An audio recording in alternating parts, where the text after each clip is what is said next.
Hello, Namaste, and welcome back to my YouTube channel. I hope you all are doing great. As you know, I am Ankita Shekhawat, working as SBI Junior Associate. तो आज हम बात करेंगे मेरे जैसे उन aspirants की जिनको लगता है मैथ से डर, और ये डर कैसे दूर करना है ये मैं आपको बताऊंगी। बेसिकली आज का वीडियो बेस्ड है मैथ्स की प्रिपरेशन स्ट्रैटेजी। आपको एसबीआई क्लर्क के लिए प्री और मेंस में कैसे मैथ्स प्रिपेयर करनी है, कैसे क्वांट्स प्रिपेयर करनी है, उसके बारे में है आज का video. So stay tune for more. सबसे पहले मैं आपको अपने बारे में बताती हूँ। मैं एक आर्ट बैकग्राउंड की स्टूडेंट थी हमेशा से, और मुझे मैथ से बहुत डर लगता था। इसलिए मैंने 10th के बाद मैथ्स जितना जल्दी हो सके उतना जल्दी छोड़ने की कोशिश करी थी। मैंने इस चक्कर में बायो भी नहीं ली, मुझे लगा बस मैथ्स नहीं आनी चाहिए। लेकिन फिर आर्ट्स ले ली, लेकिन आर्ट्स में भी मेरी इकोनॉमिक्स आ गई, तो उसमें मैथ्स आ गई। थोड़ी मेहनत ज़्यादा करनी पड़ी, पर पास हो गए हम वहाँ भी। 12th हो गई, उसके बाद मुझे लगा इकोनॉमिक्स तो अच्छी है तो ऑनर्स कर लेते हैं। ये किसी ने नहीं बताया कि ऑनर्स इकोनॉमिक्स ऑनर्स में भी मैथ्स आएगी, तो वहाँ भी मैथ्स आ गई। फिर मैंने सोचा अरे यार अब क्या करेंगे। मतलब मैं बाय ग्रेस पास होती थी कॉलेज में मैथ्स के पेपर में, पर चलो वो भी हो गया। उसके बाद मैंने फील्ड चूज कर ली बैंकिंग। अभी मुझे सब लोग बोले अरे तेरी मैथ्स तो बहुत वीक है, तेरे कैसे क्लियर होगा, इसमें तो बहुत टफ मैथ्स आती है। वो लोग भी बोल रहे हैं जिन्होंने कभी बैंकिंग की प्रिपरेशन ही नहीं करी, उन्होंने भी बस सुन रखा है कि अरे बैंकिंग एग्जाम में तो बहुत टफ मैथ्स आती है। मैं भी डर गई, मैंने सोचा अच्छा टफ आती है फिर तो नहीं होगा, पर मैंने सोचा ट्राई तो कर ही सकते हैं। मैंने जब अपनी 12th कर ली, थोड़ी सी मैथ्स थी फिर भी कर ली। इकोनॉमिक्स ऑनर्स था वो भी पास हो गया। इतनी हार्ड मैथ्स थी उसमें, तो 12th वाली मैथ्स आती है डिफरेंशिएशन इंटीग्रेशन, वो वाली मैथ्स थी कॉलेज में। तो मुझे लगा जब मैंने वो कर लिया तो अभी ये भी देख लेते हैं, एक बार ट्राई तो कर ही लेते हैं। तो ये इसको भी एक मौका दिया हमने फिर जब पढ़ने लगे, जब प्रैक्टिस करने लगे, तब पता चला कि अरे ये तो इतना हार्ड है ही नहीं जितना लोग मुझे डरा रहे थे। तो अगर आपको भी अगर प्रिपरेशन स्टार्ट कर रहे हो और लोग डरा रहे हैं तो बिल्कुल नहीं डरना। उतनी ज़्यादा टफ नहीं आती है, थोड़ी टफ होती है जिनके लिए जिनका मैथ्स बैकग्राउंड नहीं होता है उतना ज़्यादा, पर इतनी इजी होती है कि एक आर्ट बैकग्राउंड का बच्चा भी अगर ऑनेस्टली प्रिपेयर करे, ऑनेस्टली प्रैक्टिस करे, अपनी मेहनत दे उसमें, तो आप अच्छा खासा स्कोर कर सकते हो। क्योंकि अभी बात करते हैं बैंकिंग या फिर बैंकिंग एग्जाम्स में या फिर एसबीआई क्लर्क के एग्जाम्स में क्या पैटर्न रहता है प्री में और मेंस में। तो प्री में 100 मार्क्स का पूरा पेपर होता है, जिसमें से 35 मार्क्स आपको क्वांट से मिल रहे हैं। तो और बाकी के आपके 65 मार्क्स दोनों सब्जेक्ट्स के मिला के हैं। तो 35 मार्क्स तो बहुत होते हैं अगर आप अच्छे से पढ़ो तो क्योंकि पीओ की तो कट ऑफ ही जब 50-60 जा रही है, तो 35 अगर मैं नहीं बोल रही 35 में से 35 लाओ, पर अगर आप अच्छा स्कोर कर सकते हो इसमें तो आपको बहुत ज़्यादा फायदा मिलेगा। अब देखते हैं क्वांट्स में क्या क्या सेक्शंस आते हैं। तो मोस्टली उसको आप 3 सेक्शन में डिवाइड कर सकते हो, है ना। एक तो आपकी आती है स्पीड मैथ्स, एक आता है आपका अरिथमेटिक सेक्शन, और एक आता है आपका डीआई सेक्शन। ठीक है, सबसे पहले शुरू करें स्पीड मैथ्स में क्या आता है। तो स्पीड मैथ्स में आता है आपका सिंप्लीफिकेशन अप्रोक्सीमेशन, क्वाड्रेटिक इक्वेशन और नंबर सीरीज। ये 3 चीज है जो आपके प्री में आएगी स्पीड मैथ्स में, या आपके मेंस में भी आती है, क्लर्क के मेंस में आती है। पीओ के मेंस में स्पीड मैथ्स इतनी ज़्यादा नहीं देखने को मिलती, लेकिन 1-2 क्वेश्चन होता है, पर वो बहुत ज़्यादा हार्डर लेवल का होता है। इजी लेवल बिल्कुल नहीं होता है कि कोई बिगिनर उसको नहीं कर सकता। अगर आपकी अच्छी खासी प्रैक्टिस है मैथ्स में तो आप पीओ लेवल का स्पीड मैथ्स कर पाओगे। वो भी स्पीड मैथ्स नहीं बोल सकते, उसमें 1 या 2 नंबर सीरीज का क्वेश्चन आता है आपका, बहुत ट्रिकी। उसमें कुछ ना कुछ कॉन्सेप्ट वो ऐड करेंगे, उतना ईजी नहीं होता है जितना आपको प्री में मिलता है। तो क्लर्क की बात कर रहे हैं हम। क्लर्क में अभी आपके प्री और मेंस में स्पीड मैथ्स में ये 3 टॉपिक्स रहते हैं, क्वाड्रेटिक इक्वेशन, सिंप्लीफिकेशन अप्रोक्सीमेशन और नंबर सीरीज। सिंप्लीफिकेशन और अप्रोक्सीमेशन को आप एक ही टॉपिक मान के चलिए, क्योंकि दोनों का पैटर्न सेम ही रहता है, तो उसको मैं अलग अलग टॉपिक नहीं मान रही। ठीक है, तो ये आपके आता है प्री में 8 से 10 मार्क्स का। कभी कभी ज़्यादा मार्क्स का भी आ जाता है, लेकिन मैं मार्जिन लेके चल रही हूँ। 8 से 10 मार्क्स का ये आपका स्पीड मैथ्स का सेक्शन आता है। उसके बाद आपके बात करते हैं अरिथमेटिक सेक्शन। अरिथमेटिक आपके आता है 10 से 12 मार्क्स का। उसमें आपके कौन कौन से चैप्टर्स आते हैं? Percentage ratio, mixture allegation, boards and streams, speed और डायरेक्शन वाला आता है एक, वो मेंसुरेशन आ जाता है। मोस्टली यही सारे एज वाला क्वेश्चंस, वो सारे क्वेश्चंस होते हैं। ऐसे करके 10-12 क्वेश्चंस रहते हैं आपके। उसके बाद आपके आता है डीआई का सेक्शन। डीआई आपके आ जाएगी 15 से 20 मार्क्स। तो क्या हो गया आपके 10 मार्क्स का वो हो गया स्पीड मैथ्स, 10 मार्क्स का 8 से 10 मार्क्स का स्पीड मैथ्स हो गया, 10 से 12 मार्क्स का अरिथमेटिक हो गया।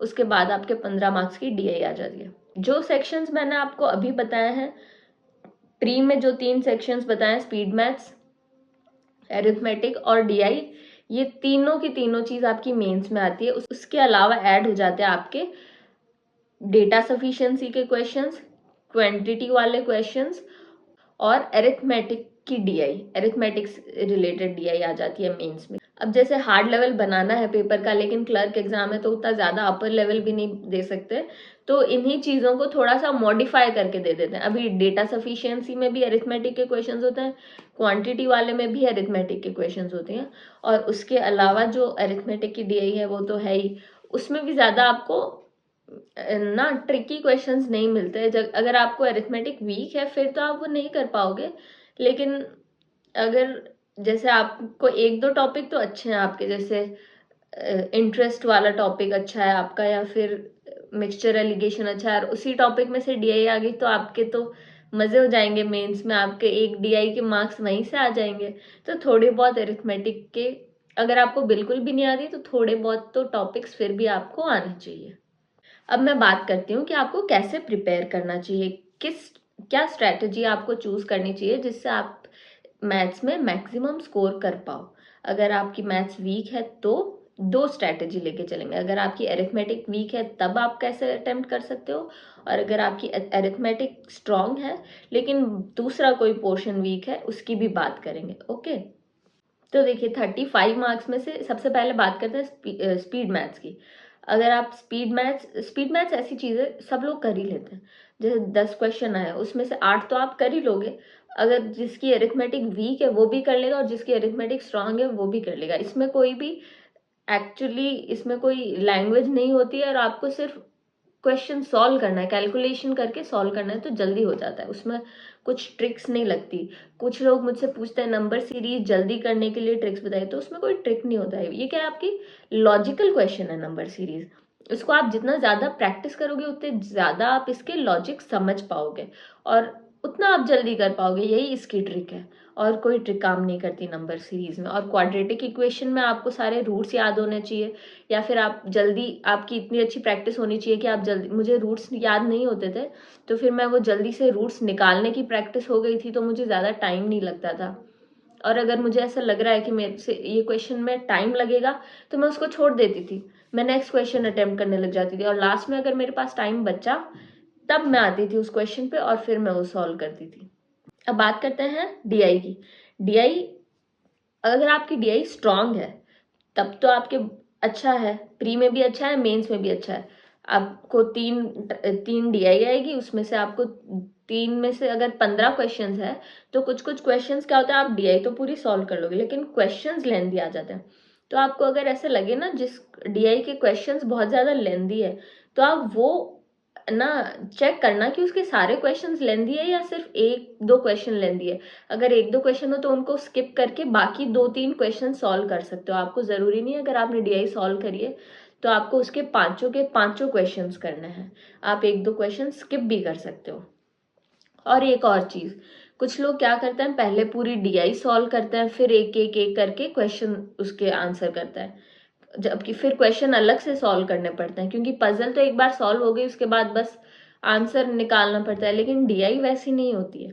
डीआई आप ऐसे भी कर सकते हो, हर क्वेश्चन के साथ जैसे पूछ रहा है वैसे सॉल्व करो। आपको ज़रूरी नहीं है कि आप वो पूरा का पूरा ग्राफ बना रहे हो आपकी शीट में। ये आपको एक एग्जामिनर ट्रिक करने के लिए इतनी बड़ी डीआई देता है ताकि आप वो पहले सॉल्व करो फिर उसके क्वेश्चंस। डीआई में इसकी ज़रूरत नहीं होती है। आप जैसे जैसे क्वेश्चंस पे पहुंच रहे हो ना, वैसे उतनी उतनी डीआई सॉल्व करो। पूरा पार्ट सॉल्व करने की ज़रूरत नहीं होती है। अगर आपको इस चीज़ की प्रैक्टिस हो जाएगी कि आप पूरा सॉल्व नहीं करके एक एक क्वेश्चंस को सॉल्व करके उसका आंसर दोगे, तो आपको बहुत ज़्यादा हेल्प मिलेगी। ट्रस्ट मी, अगर आप ये स्ट्रैटेजी फॉलो करो तो आपके लिए बहुत हेल्पफुल रहेगी। और अगर आपकी डीआई वीक है तो अभी बात करते हैं, मतलब अगर आपकी डीआई वीक है तो आपको अरिथमेटिक अच्छी करनी पड़ेगी। आपके पास चॉइस नहीं है, या तो आपकी अरिथमेटिक अच्छी होनी चाहिए या आपकी डीआई अच्छी होनी, दोनों में से कोई एक चीज़ तो अच्छी होनी ही चाहिए आपकी। नहीं तो मतलब ये आपको ज़्यादा मेहनत करनी पड़ेगी या तो इसके लिए, या फिर ये आपको कोई और फील्ड चूज करनी पड़ेगी। आप एसएससी वाली ट्राई करो, उसमें अरिथमेटिक आती है, उसमें डीआई नहीं आती, आप एसएससी वाले एग्जाम्स दे सकते हो, आपके लिए बहुत सारे ऑप्शंस है। मतलब मैं ऐसे नहीं डिमोटिवेट नहीं करी, लेकिन मैं आपको और बता रही हूँ कि डीआई तो आप डीआई या अरिथमेटिक एक सेक्शन तो करना ही पड़ेगा। जैसे एसबीआई के एग्जाम्स में तो सेक्शनल कट ऑफ नहीं होता है, लेकिन बाकी बैंकिंग एग्जाम्स में तो होता ही है। तो आप वो कैसे क्लियर करोगे बिना डीआई या अरिथमेटिक, दोनों ही नहीं आ रहे अगर आपको। अब बात करते हैं अरिथमेटिक की, और पहले बात करेंगे उनकी जिनकी डीआई वीक है और अरिथमेटिक अच्छा है। तो आपके लिए बहुत अच्छा चांस है। जैसे 15 मार्क्स की तो डीआई है, जिसमें से भी अगर एक दो तीन क्वेश्चंस लेंदी आ गए कोई डीआई में तो वो आप स्किप कर रहे हो।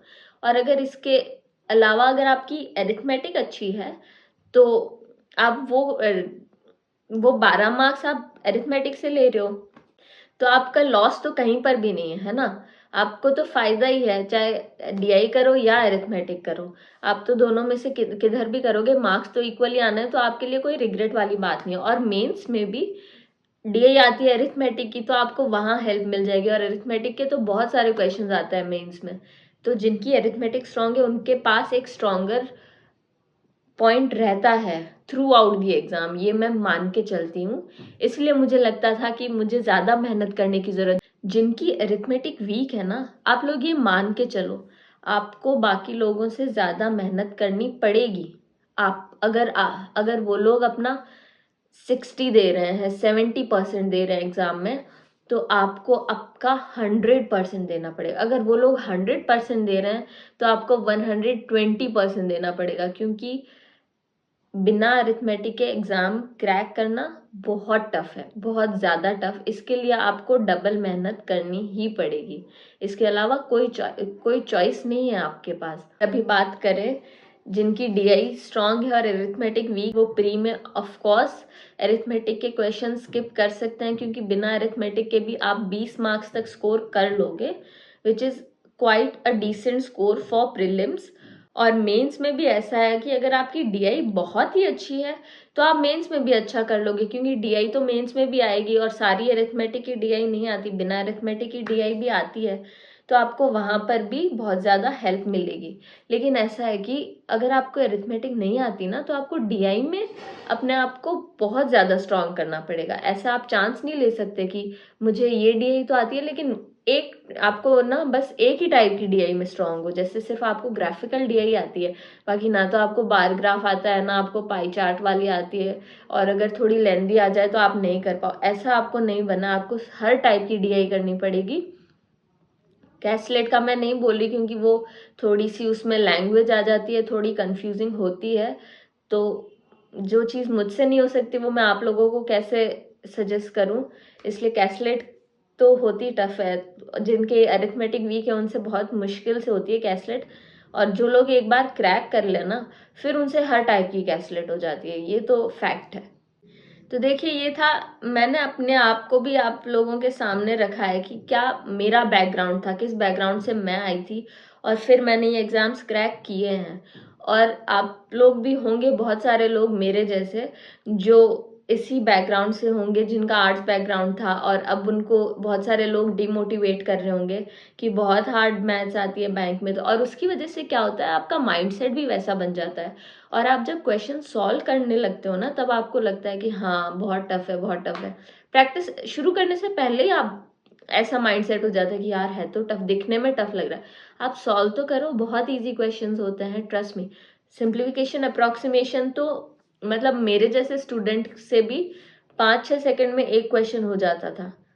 तो प्रैक्टिस से सब कुछ हो सकता है, आप लोग ये मान के चलो। अगर आप ऑनेस्टली अपना 100% दे रहे हो किसी चीज़ में, तो आपको वहाँ से 100% रिटर्न मिलेगा। तो बस यही था आज की वीडियो में। आज थी आपके लिए क्वांट्स की स्ट्रैटेजी मेरी तरफ से। आई होप आप सबको ये वीडियो अच्छा लगा होगा और हेल्प मिली होगी मेरे सजेशंस से, क्योंकि मैं यही माइंड में रख के सजेशन या फिर जो भी स्ट्रैटेजी बताती हूँ, मैं वो अपने आप को दिमाग में रख के बताती हूँ कि क्या चीज़ मैंने फॉलो करी थी और क्या किस चीज़ की ज़रूरत मुझे पड़ी थी, वही चीज़ें मैं आपको बताती हूँ। जल्दी मिलेंगे मेरे नेक्स्ट वीडियो में, तब तक के लिए पढ़ते रहिए, मेहनत करते रहिए, and soon you will crack your exam. Thank you for watching. Please do like, share and subscribe to my channel.